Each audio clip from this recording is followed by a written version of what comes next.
This is an article from the Reformed Presbyterian entitled, "The Danger of Accommodating Preaching."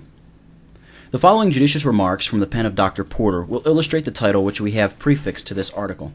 The writer enjoyed peculiarly favorable opportunities of becoming acquainted with the causes which produced, in the New England churches, those fearful declensions from the doctrines, worship, and godliness of the early Puritans that called for the inscription, "Ichabod, the glory is departed." That these opportunities were improved is manifested from his published views of the progress of error and the way in which it crept into the churches of which he writes. From small beginnings the declension increased until Unitarianism, Hopkinsianism, and other heresies have triumphed, leaving but here and there a wreck to serve as a remembrancer of older times, when the Pilgrims of Plymouth and others who fled from persecution worshipped the God of their fathers in the way that their degenerate sons now call heresy. The editor of the Hartford Watchman, speaking of the same subject, says, "We have always regarded it as a very instructive fact in history that this declension had almost reached its maximum before its extent, and the facts indicating it were sufficiently appreciated to lead to any decisive efforts to stay its progress and to save the unaffected portions of the churches from desolation. Will not the same causes produce the same effects, whatever may be the theater of their operations?" We answer, they always will, they always have, and accord fully with the following sentiment of the same author, quote, "While the wrecks of churches ruined by the policy of over-cautions and accommodating pastors are before us, it is no time for a halfway system of preaching the gospel," unquote. They who would contend earnestly for the faith once delivered to the saints, who would themselves abide and see the church abide by the rule of former attainments, have warning enough of the danger of tampering with error, and of attempting to appease the enemies of truth by its concealment, mutilation, or accommodation. The taste of this day is not for hard thinking, but for narrative, stir, bustle, and excitement. In the department of Christian action, our churches are progressive. In religious discrimination, in strength and soundness of doctrinal views, they have for some time been losing ground. There is a deterioration analogous to that which the aged Englishman described in looking back through many bygone years to the time of his boyhood.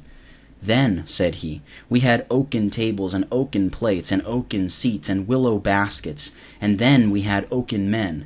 Now we have mahogany seats and silk cushions and silver vases. Now we have willow men. Then the doors had latches, now they have locks and bars. Then the men defended the houses, now the houses must defend the men." The fathers who planted these churches were hardly robust Christians, sons of Saxon ancestors and imbued with a spirit of Puritan intrepidity. They not only maintained at every sacrifice the right to think for themselves in matters of religion, but they did think for themselves. They understood their own system of faith. Trained in the fires of persecution and accustomed to the buffeting of the wintry blasts, they could digest strong food. The solid nourishment of Christian truth gave them firmness, in purpose and vigor, in execution for the work before them. But we are in danger of rearing a puny race of Christians, of sickly temperament, whose capricious appetite must be fed with delicacies, a race of religious invalids, pallid and feeble compared with the men of might with whom they are descended. There may be a religion which consists much in popular excitement, and which appears well in public meetings and subscription lists, but is wanting in substance. It is a religion better adapted to parade in the soldier's uniform than to encounter the marches of a wintry campaign and the pushing of bayonets. When Christians generally shall be instructed in the great truths of the gospel, and shall exhibit the fruits of a solid, consistent, fervent, enduring piety, the church will be terrible as an army with banners. But if the American pulpit has in these respects failed to any serious extent of maintaining its legitimate influence, in what way did this come to pass? During the last century, Arminian views have been gradually ushered into many pulpits. The way has been prepared for a lax theology in various forms to diffuse its influence among the churches. Instead of the stricter views of the Puritan fathers, pious ministers, through a process unperceived by themselves, became the subjects of this influence. The first step of accommodation was to modify the phraseology of Calvinism by adopting in sermons a generality of terms more acceptable to hearers of fastidious taste. Such a course was honestly deemed expedient by many good men, because the customary terms of orthodoxy had been in some places so distorted by misrepresentations as to convey to the hearers a meaning aside from the real sentiments of the preacher. The next step of accommodation was a studied concealment of the doctrines themselves, against which, just in proportion as advocates gave way, an unmeasured and unmitigated hostility was waged by their opposers. The leaders in error advanced with bold front to occupy every inch of ground abandoned by over-cautious Calvinists.